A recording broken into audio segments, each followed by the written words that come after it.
Okay, hello there guys, welcome to another C Sharp tutorial.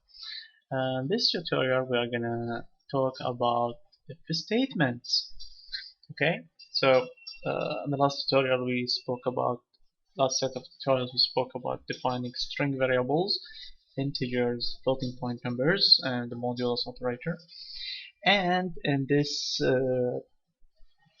tutorial we are gonna speak about how to perform decision making. Okay.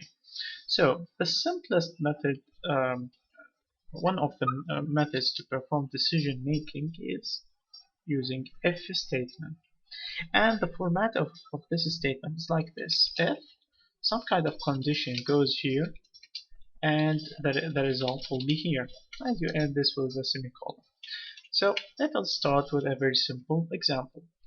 Let's say we want to read a number uh, from screen and we want to display the name for that number. For example, if I enter 0, the word 0 will be displayed. If I write 1, the word 1 appear on the screen. So how do you do that? Well, obviously we need to define the output here. So int n semicolon system console write enter an integer, okay, and equal int dot parse, and this is going to be what? System console read line. Okay, so now we have just read this number. Okay, let me just add system console read line, just drop in. Okay, so what should happen here? Now we put our condition. So if and we want to put a check. If it is 0, we will display the message system console write line 0. Okay, you could write it like this, or you could just write it like this. Okay, so basically this is one statement. Okay, because it ends with a semicolon. Okay, we will repeat this multiple times. 0, 1, 2, okay, something like that.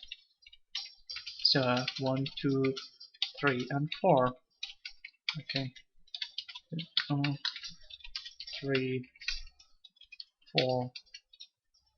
Gosh, what can I do here? 1, I'm sorry, 2, 3, and 4 you are. Okay, so as you can see, the condition here, if and this condition means equals. So if the value of variable n, whatever you have input is equal to 0, display this part. Okay, and there is a check on 1, 2, 3, 4, and so on. Okay, so let's try this out and see if it works. Let us enter 0 and it displays the word 0. Okay, let's just put 1 here. We get 1. Let us enter 4 here. Okay, and we get 4. So we get the idea. Okay, so this is a very simple example. We are checking if a value, you know, we are checking for a value and displaying the name for that value. No problem.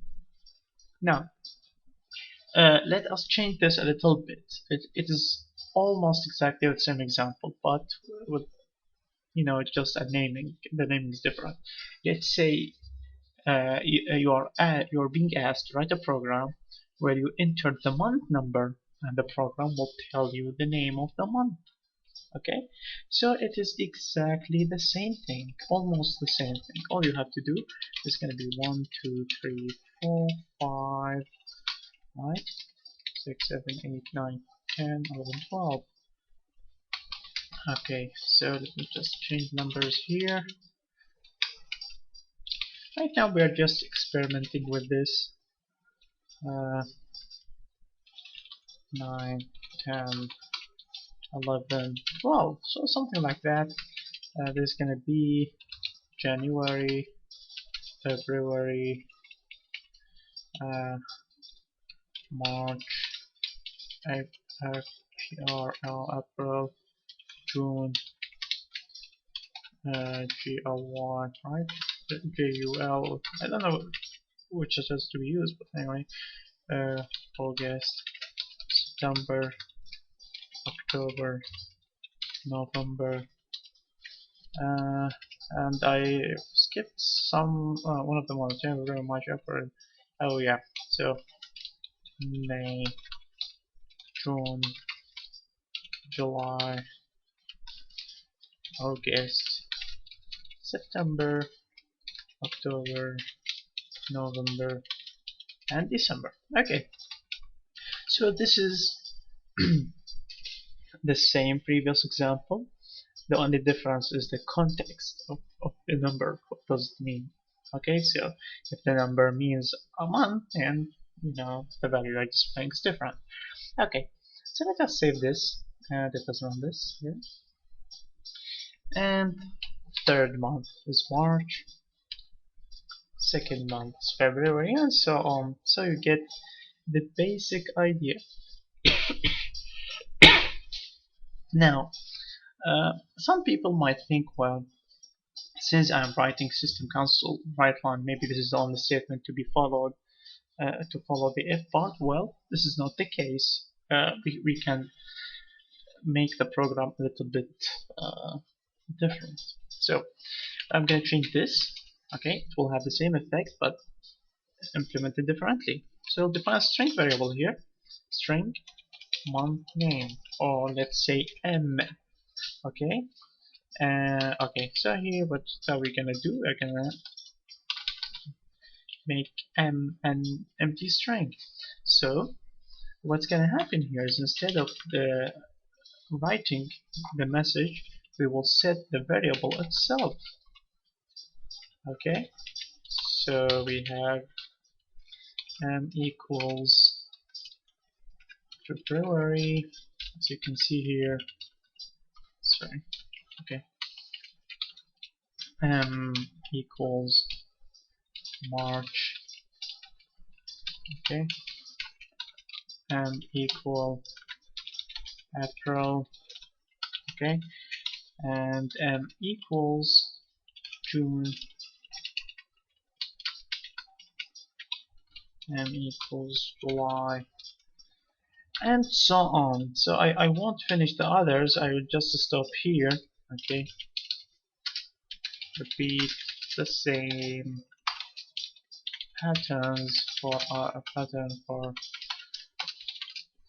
other months. Okay, so by the point where you get to here, okay, where the cursor is, I mean, the month number is stored, sorry, the name of the month is stored in M. So you could just say system console write line M. Okay, so if we run this, we will get a very similar result. I'm gonna say 1 and you get January. We could run this again, 2 February, and this again 4 and April, and so on. Okay, so the difference, I wanted to show you this because I wanted to show you that we are not restricted to write a console write line. We could write any valid statement after the brackets of the if statement. Okay, so far this is all nice and neat and simple. Now let's say we want to make a little bit more complex program. You should enter two numbers and you should enter the operator. Based on that, the computer could add them, subtract them, multiply or divide them. Okay, so it's more like a calculator, right? So basically we have three inputs, the two numbers and the operator, and we need to check based on that. So how do we do it? Well, this is very easy. We're going to define two floats, float n1 and 2. Okay, and we need to store the operator, string op. Okay, income. So what are we going to do here? We're going to say n1 equal float.parse system console read line. Okay, obviously I forgot to provide a friendly message. So system console write enter n1, okay, or maybe the first number, okay, whatever, just a message to tell you or to tell the user that he should enter a number. Enter the second number, okay, this is the second number, so we have n1 and 2, okay, so far so good. And finally, okay, enter the operator, and here we would say op equal system console readline. Now when the user and now we need to check based on the operator itself, okay, so how do we do that? Well, basically we're going to use if statement, so if operator. Now in order to check strings out, to check the value if a string matches another string, you should use the dot equals, open a bracket, okay. Okay, so this means if the operator equals the plus sign. Now you might be wondering, why did I use equals here? Why didn't I use the double equal? Okay, we will get into that later on. But for strings, when you check for matching strings, you need to use the equals method. Okay. If I remember correctly, if you use the double equal sign, uh, you will not get the correct result or the correct matching, because it will check the pointers, not the actual content. So there's a difference there. Now we want here to execute more than one statement as part of this if. Okay. I'm sorry. So for the equal sign, let's say we want to perform some operation regarding to the related to the equal sign. We want to display the result, so let's say result. Okay, so define the result up there. We would say result equals, okay, n1 plus n2, and then we want to display the message here, system console write line n1 plus n2 equals result. Okay, so now we will display this message, obviously. Um, Now here it's objecting on the result. Okay, I need to put some kind of value into that. Now it is objecting because it's saying that result is not assigned any value. The reason is, um, well, here we will put a 0 here and see if this works. Okay, and the same thing, what I'm doing right now is something wrong, but just indulge me here.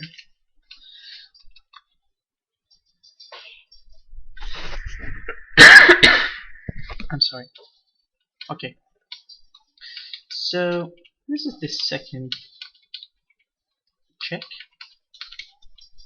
This is the minus, and let's say you want to display this one. Now, many beginners who are beginners in programming would think that this code will work correctly. Let's run this and see if it works. If we say 10, 20 plus, check this out. 10 plus 20 equal 30, 10 minus 20 equal 30. Okay, which is obviously wrong. You need to display just a single message. So 10, 20 minus, and you can see 10 plus 20 equals 0, 10 minus 20 equals minus 10. So the second one is only correct. Now what's happening is, well, this statement get executed if this condition is correct or evaluates to true, this statement will always be executed regardless of whether the condition here is met or not. Okay? Why? Because this statement over here is not part of the if. Okay? I put an indentation here. It might look to you it's part of the if, but it is not. Okay? The way the text is being displayed doesn't indicate how, or doesn't influence the compiler. This one is just for you. Okay? So what we want to do here, we want to force the compiler to treat these two statements as part of the if statement, okay, and not as distinct commands. Okay, so first let me just show you, just as a proof that these are not you know part of the if statement. So I'm gonna say this is 10, 20. I'm gonna enter the minus operator. Okay, so now I'm gonna evaluate this. So I'm gonna say step over just one time, check this out, and it didn't go to the result, it just jumped to the system console. Okay, it sees this as a different statement. Okay, so yeah, let us run this again. If we enter 10, 20 and use the plus sign here, um, okay, so this step over, so you can see now it's accessing the result, and regardless of whether the if statement gets executed or not, it will always go to the second statement. Okay, so just want to show you the both cases. Now we are going to correct the program. All you need to do to make the compiler understand that these statements are treated as part of if, just open a bracket here and close the bracket here. So when the compiler sees these two brackets following the if statement, it will treat the statements inside as part of the if statement. You could have one statement, two statements, a million statements. They will all be part of the if. Okay, they will all be skipped if this evaluates to false. Okay, we will do the same thing here. Okay, so we are doing the same thing here, and let's check this out. Let's see if the program is gonna execute correctly now. So okay, so we have 10, 20.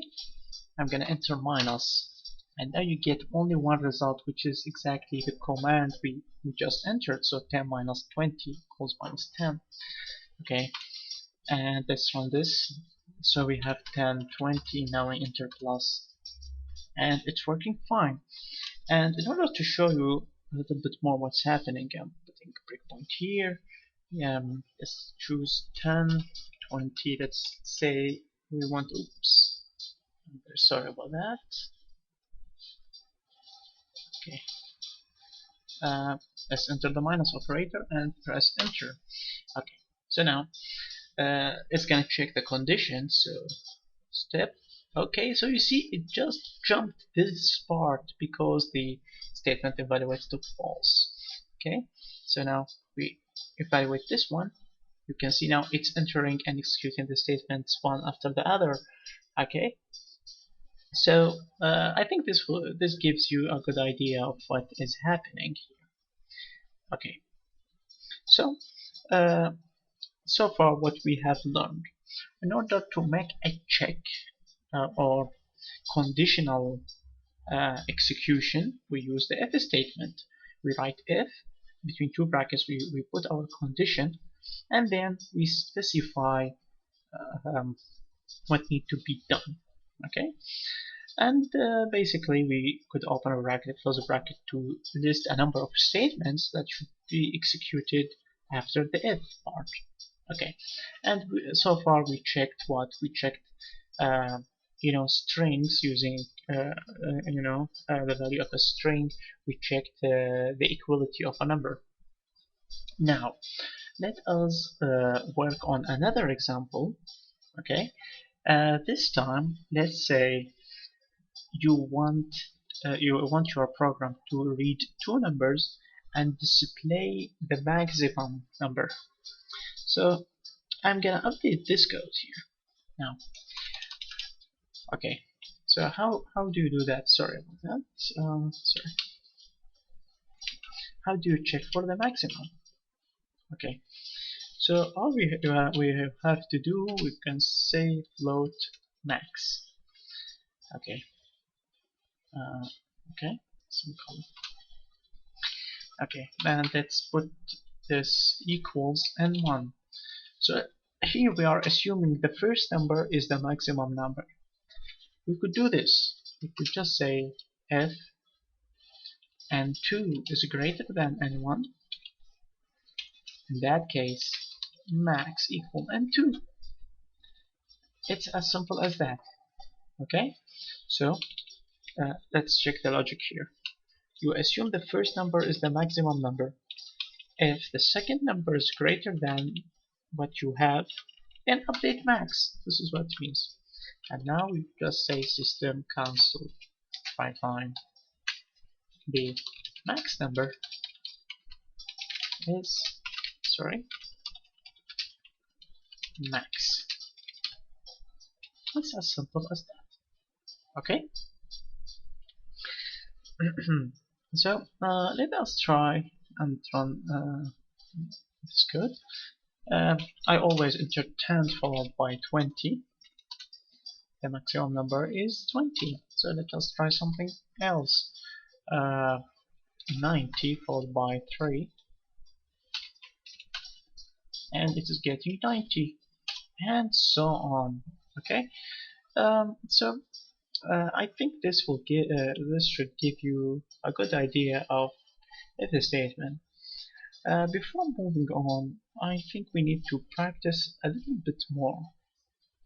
Okay, we want to investigate uh, how powerful the if statement or what we can do with it. Okay, so let us write another program. Let's say now we want to get the maximum number out of four known numbers. Okay, so how do you do that? Okay, there are many ways to figure out the max number. Okay, so let's try them out. So float float float and 1 and 2 and 3 and 4. Okay, and yeah, so system console write line enter four numbers. Okay, okay, so n1 equals float dot parse system console read line. Okay, 2 3 4. Okay, so these are second, third, and fourth. So now we got the four numbers.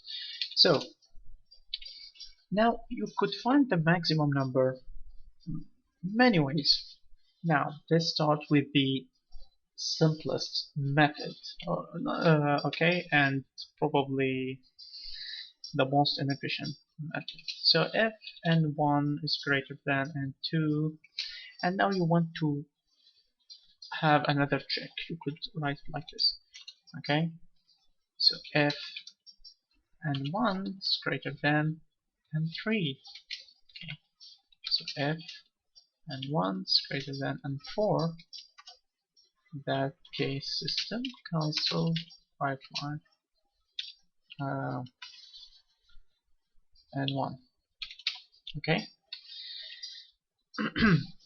so this is kind of strange structure, right? But what it means, well, compare n1 with n2. So if n was greater, then move to the next statement. So it will compare n1 with n3. If it's greater, then it will move to this one, and so on. Okay. So probably we could use greater than or equal just to avoid the cases where some numbers are equal to one another. So same technique could be used for n2 and n1. Okay, I know this is not efficient, but I'm just trying to, uh, you know, 3 and 4. Just giving you an example. I'm using the if statement.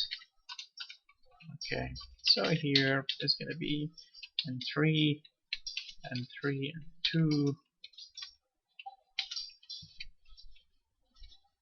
3, and the last case, which is what?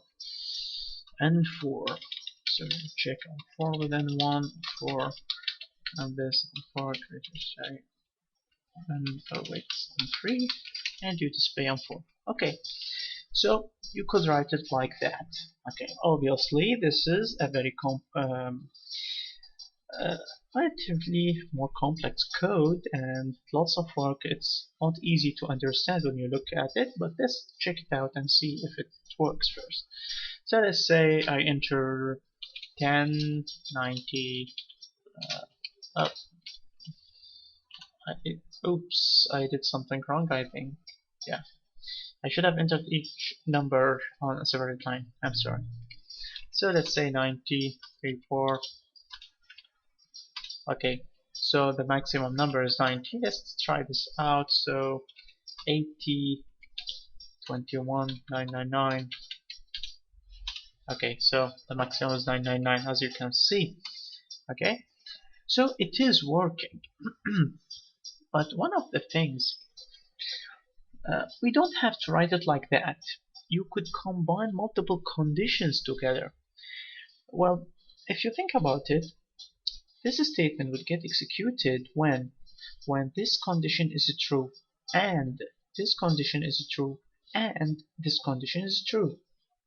This statement gets executed when this condition is true, and this condition is true, and this condition is true.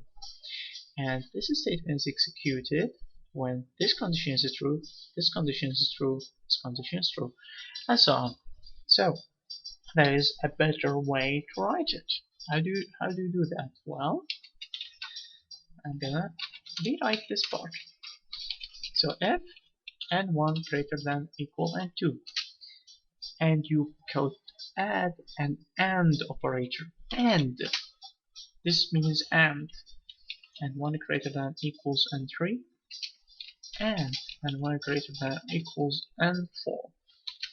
So system console write line. But the max number is plus n1. Okay, that's wonderful. So this is the first statement. Let me just put it like this. Okay, nice. C, 2, 3. Okay, so this is relatively more readable. And 2 and 1 and 2 and 3 and 2. Right now, this is gonna be n3 and 1 and 3 and 2 and 3 and 4. This is gonna be n3, and this is gonna be what? And 4 and 1 and 4 and 2 and 4 and 3, and yeah, it's gonna be on 4. Sorry. Okay, so let us try this out again. Go. So I'm gonna say 90, 22. Max numbers 5, 4, 3. Let us try this again. Okay, and so on. So it is working. Okay, so now so far we have seen two ways of using if statements in order to get maximum number. There is another way, another method. Um, well, let me show you. There's a small issue with this technique. Well, basically in this technique, in order to get the max number, we are checking this part. So this is one check, two checks, three checks. Regardless of whether these work or not, we are doing this also. So 4 checks, 5 checks, 6 checks. Save and check. Okay, so continuing the tutorial, the recording stopped for a while.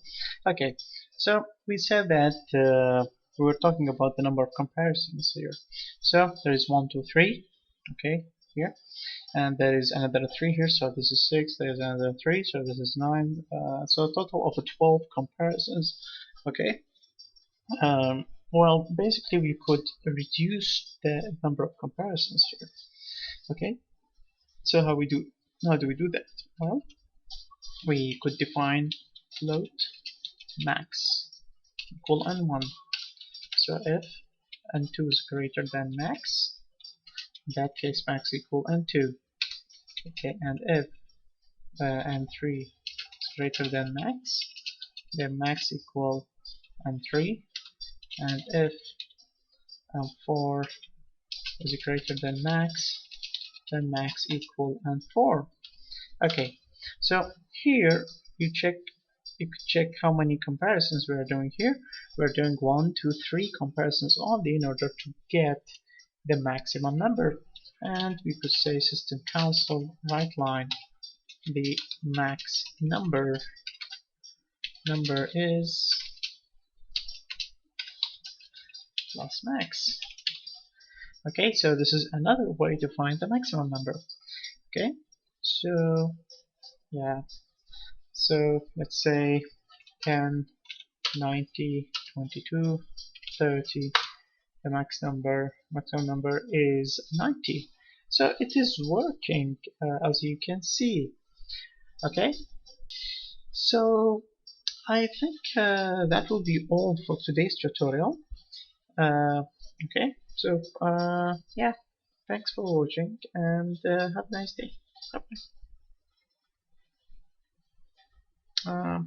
Stop here.